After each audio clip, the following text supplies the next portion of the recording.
Hello student, welcome. Today we are going to discuss few of the NCERT examples of unit and measurement. जैसे कि हम लोगों ने इसमें डायमेंशनल एनालिसिस की एप्लीकेशन की है, हमारे पास इसकी 3 एप्लीकेशन है.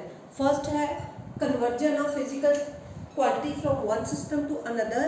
सेकंड वन है to check the correctness and third one we have to drive the expression.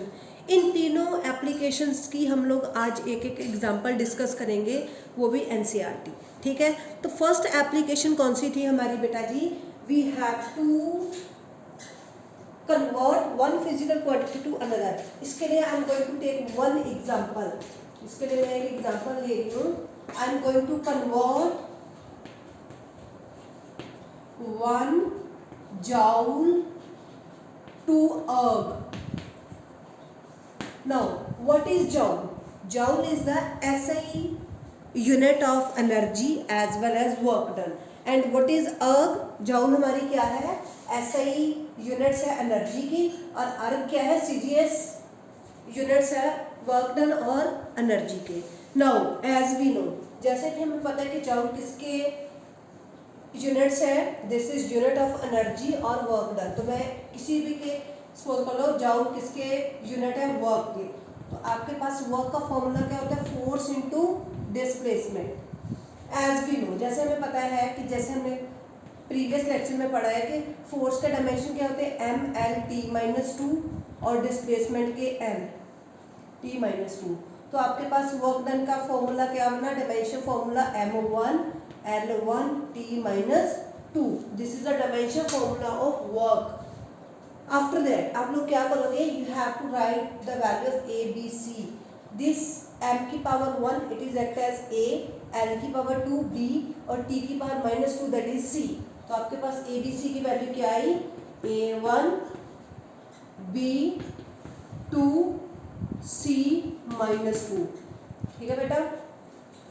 उसके बाद आप लोग क्या करोगे? SI सिस्टम और CGS सिस्टम में यूनिट्स लिखोगे, ML और T की वैल्यू लिखोगे. They said convert 1 joule to erg. इसका मीनिंग M1 क्या है? 1. M1 क्या है आपके पास? 1 kg. और आपने किसमें कन्वर्ट करना है? CGS में. तो 1 kg में कितने ग्राम हो गए? 1000 ग्राम. L1 है 1 मीटर और 1 मीटर में सेंटीमीटर 100. टाइम आपके पास सेम है दोनों यूनिट्स में, सेकेंड. N2 आप लोगों ने फाइंड करना है बेटा जी. M2 कितना है? 1 ग्राम. L2 है 1 सेंटीमीटर और T2 है 1 सेकेंड. जैसे कि हम लोगों ने पीछे ये फॉर्मूला किया था जब भी मैंने एप्लीकेशन डिस्कस की थी, तो कन्वर्जन के लिए हमारे पास एक फॉर्मूला है. क्या है? N2 is equal to N1 M1 by M2 power B sorry A, L1 by L2 power B और T1 by T2 power C. ये हम लोगों ने बच्चे ऑलरेडी ये फॉर्मूला ड्राइव किया हुआ है. अगर किसी को कोई डाउट है, you will see the previous video to see the formula कि कैसे आप लोगों ने कन्वर्जन करनी है from one system to another. Now substitute the value of M1 M2 L1 L2 T1 T2 as well as ABC और N1. N1 क्या है? 1. M1 क्या है? 1000 ग्राम बाय 1 ग्राम पावर 1. L1 कितना है बच्चे? 100 centimetre divided by 1 centimetre power 2 और time आपके पास क्या आएगा? 1 सेकेंड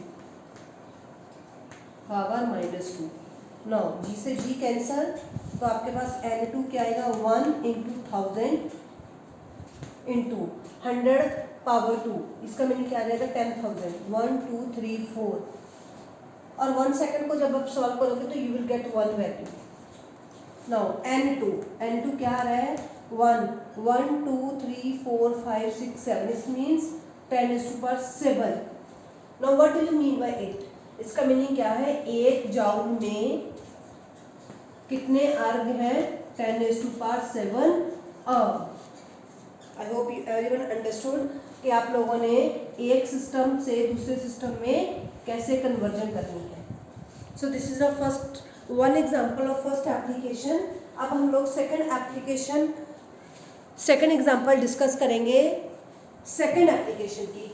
तो वो एग्जाम्पल क्या है हमारे पास, to check the correctness of the following equation.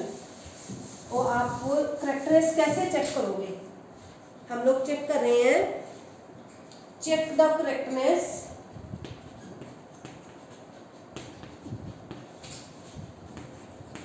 of following equation।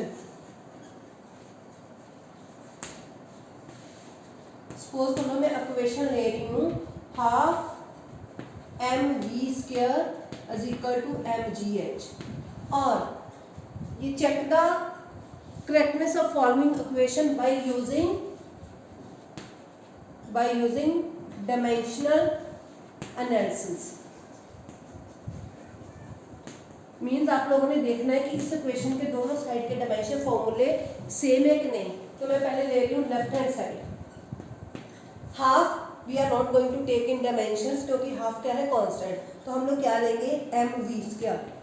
What is M, M is a mass, इसका डायमेंशन क्या होगा M. What is V, V is a velocity, तो वेलोसिटी के डायमेंशन क्या आएंगे डिस्प्लेसमेंट अपॉन टाइम, और displacement के dimension क्या होते हैं एल और टाइम के टी। तो आपके पास इसके डायमेंशन क्या आ जाएंगे एल टी माइनस वन, और v का पावर क्या है स्क्वायर।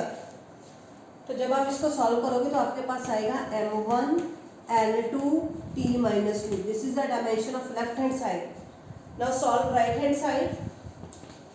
राइट हैंड साइड क्या है आपके पास m is mass, g is acceleration due to gravity, और एक्सेलरेशन ड्यू टू ग्रेविटी क्या होता है that is acceleration due to gravity velocity upon time. Velocity के dimension L T minus one, time के टी। इसको सॉल्व करोगे तो आपके पास एक्सेलरेशन के डायमेंशन क्या आएंगे एल टी माइनस टू, और H is a height, height के डायमेंशन क्या आएंगे एल। मल्टीप्लाई करो बच्चे M L two T minus two. Now see left hand side and right hand side दोनों के डायमेंशन सेम है, m1 l2 t minus two, m1 l2 t minus two. It's means this equation is dimensionally correct. I hope you can understood how to solve it. Now next third application की example हम लोग कल discuss करेंगे, ठीक है। After the example we are going to start second chapter of this class that is motion in a straight line. Thank you.